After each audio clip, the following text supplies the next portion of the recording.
All right, guys, I just want to get on here to address the Lieutenant Dan GoFundMe situation, as I received numerous death threats and thousands of hate messages and threats to my family, friends. Now, that's the guy responsible for Lieutenant Dan's fame. I'll get to him in a second. There is still a lot of drama circulating around Lieutenant Dan. Many people are still a little concerned about Lieutenant Dan's past history with all the mugshots that came out, but right now the main focus still seems to be what is going on with the GoFundMe, why is there a different name on the GoFundMe, what even is Lieutenant Dan's real name? Well, finally, we have everything cleared up.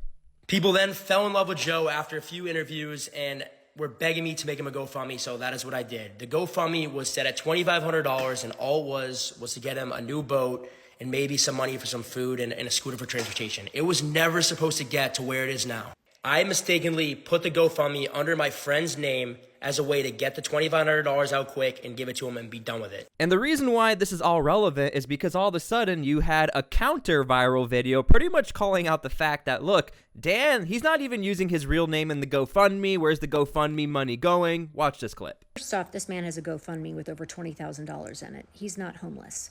Period. He lives on a boat, except for the short year that he spent in prison for beating a EMT with a violin. His GoFundMe is under a different name than the one that he's using in the daily press and the one that he was arrested in. So it's really hard to tell who exactly he is. But what I have found is that his Facebook page lists himself as a digital creator. That's right, a digital creator. Now, to be fair, that content creator actually ended up getting a lot of hate, and a lot of people were like, ma'am, he's homeless, he lives on a boat, so most likely this guy doesn't have any identification, and in fact, we finally do get some clarification as to what is going on, because it looks like Dan actually doesn't have any identification. I have done all the research and have reached out to Tampa police, who are willing to help Joe get an ID and expedite this process so we can retrieve the other $35,000 in GoFundMe.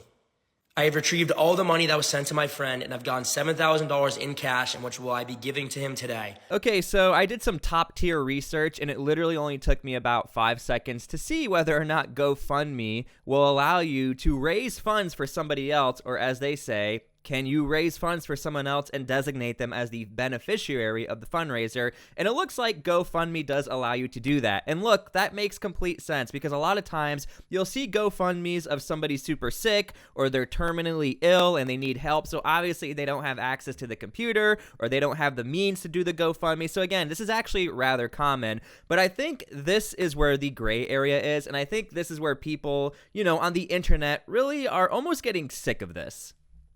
We all know those clips on the internet where you have the famous YouTuber or the TikToker, or you might even have mediocre content creators who are helping homeless people. They're giving them $300. They're giving them $1,000. They're going to give them the best time of their life. We're going to get you a haircut. We're going to do this. But for anybody who knows the back end of how social media works, to include myself, you can see the numbers on those videos and be like, wow, they're making like 5 times the return on their investment. And they're helping more and more homeless people, but they're making more and more money. To be fair though, this content creation style is sort of dying out. But again, I think a lot of us have seen this happen, and a lot of us are a little skeptical on whether or not it's ethical. However, for maybe the first time ever in internet history, well, I don't want to say the first time, this guy was actually trying to help Lieutenant Dan. And look, Lieutenant Dan is such a rebel. I don't think he cared either way. He was obviously really upset about the Aiden Ross thing because he was promised money. However, this guy was not really looking for clout. He just happened to be getting a lot of help from this TikToker, getting a lot of help from the internet, and it looks like Lieutenant Dan was actually really thankful about this. Once I cut you off, you're done. Sorry. All right. I guess it is. You're done. Okay, so Lieutenant Dan has officially entered into the internet realm where this is his job. And this clip right here was him saying the N-word with an A, not an ER. For some reason, people care about that. But the reason why I'm pointing this out is because you're going to see, in my opinion, Lieutenant Dan taken out of context. He's probably going to get taken advantage of. And a lot of people are going to be used Lieutenant Dan to make money. Look, I'll be very transparent. I am also making money on Lieutenant Dan. But I think it's very important that we are ethical about what we see. This is a man who's been in and out of prison. He said, look, I used to do drugs. I have a lot of problems. I used to live in the streets. I literally live on a boat. What do you want me to do?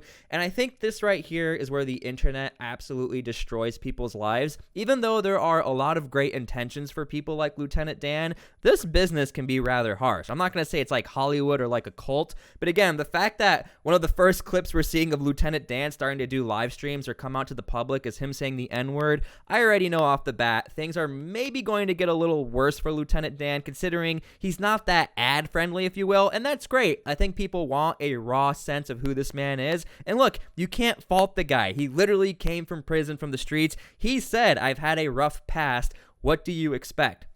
So maybe that is why Aiden Ross wants him on Kick. And I think Kick, I don't actually go on Kick if I'm being honest with you. I think Kick is a little more loose as far as what you can and can't do. So again, I think it might be a little unfortunate for Lieutenant Dan what might be ahead of him. But at the end of the day, he's most likely going to be making a lot of money. So it doesn't look like the drama has ended with Lieutenant Dan. And it might only get worse. It might only get better. We'll see what happens. I'm sad to see where this has all gone to, and I really hope that this can all be resolved and we can all just move on with our lives. And look, I'll be honest with you as well. I'll be very transparent with you. I think this is a guy who just saw somebody floating around on a boat. He had one leg. He was an interesting character. And I do believe that he just wanted to make a TikTok about it, document it, and push it out to the world.